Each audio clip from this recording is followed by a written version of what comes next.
Bonjour à toutes, bonjour à tous. Donc on revient sur notre séquence vidéo sur le contrat d'apprentissage. Donc nous sommes toujours avec monsieur Maxime Schravez de la Dragesse. Donc bienvenue. Et voilà, il y a des gens qui nous regardent, qui voudraient identifier un employeur pour trouver leur contrat d'apprentissage. Comment est-ce qu'ils peuvent s'y prendre ? Alors, un contrat d'apprentissage, c'est être déjà dans une démarche de recherche d'emploi. Donc, ça va forcément passer par tous les outils habituels de recherche d'emploi, exemple Pôle emploi, qui recense les offres spécifiques à l'apprentissage. Donc ça, c'est une partie. On peut aussi bénéficier de différents accompagnements. Quand on a moins de 25 ans, le conseiller mission locale peut aussi rediriger vers certaines structures. Pôle emploi, les conseillers sont aussi là pour ça. Et à partir du moment où on a identifié la formation dans laquelle on veut s'inscrire, on identifie aussi un CFA qui, lui, doit pouvoir faire bénéficier les apprentis potentiels de son réseau d'employeurs. Donc effectivement, alors nous en qualité d'UFA, on va pouvoir aussi vous mettre en relation avec les employeurs qui nous sollicitent puisqu'ils sont en recherche justement de personnes pour un contrat d'apprentissage.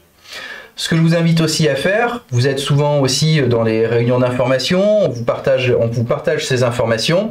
Chaque année, on organise un job dating, donc qui permet forcément aux nouveaux diplômés de trouver un emploi, mais aussi aux futurs stagiaires de venir échanger avec les employeurs qui, là aussi, vont chercher soit des stagiaires, soit des futurs apprentis. Donc venez avec vos CV sur notre job dating, suivez nos réseaux sociaux. Vous avez l'information régulièrement, souvent c'est au mois de mai. Voilà, je vous invite à être actif sur ces réseaux-là et à pouvoir être disponible. Vous nous envoyez un mail et on vous retournera une invitation pour cet événement. Et donc, une fois que je suis en contact avec l'employeur, une fois que je l'ai identifié, une fois que j'ai mon CFA, comment est-ce que je peux convaincre l'employeur que l'apprentissage est une voie qui est aussi intéressante pour lui ?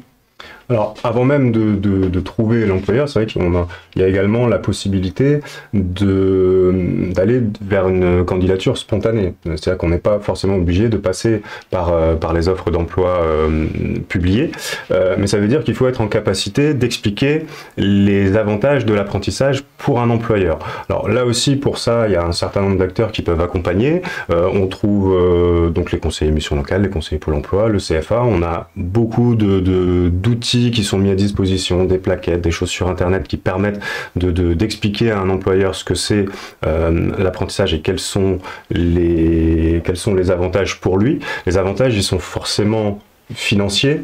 Alors il y a une plateforme de simulation du coût d'un apprenti, donc c'est sur le portail de l'apprentissage du ministère du Travail, ça se trouve assez facilement,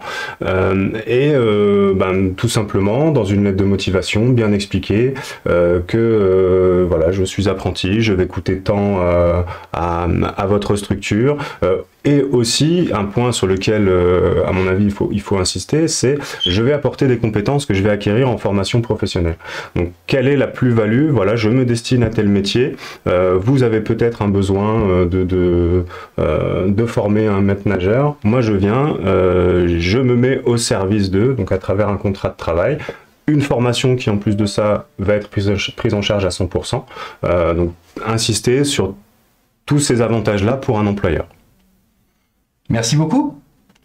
À bientôt.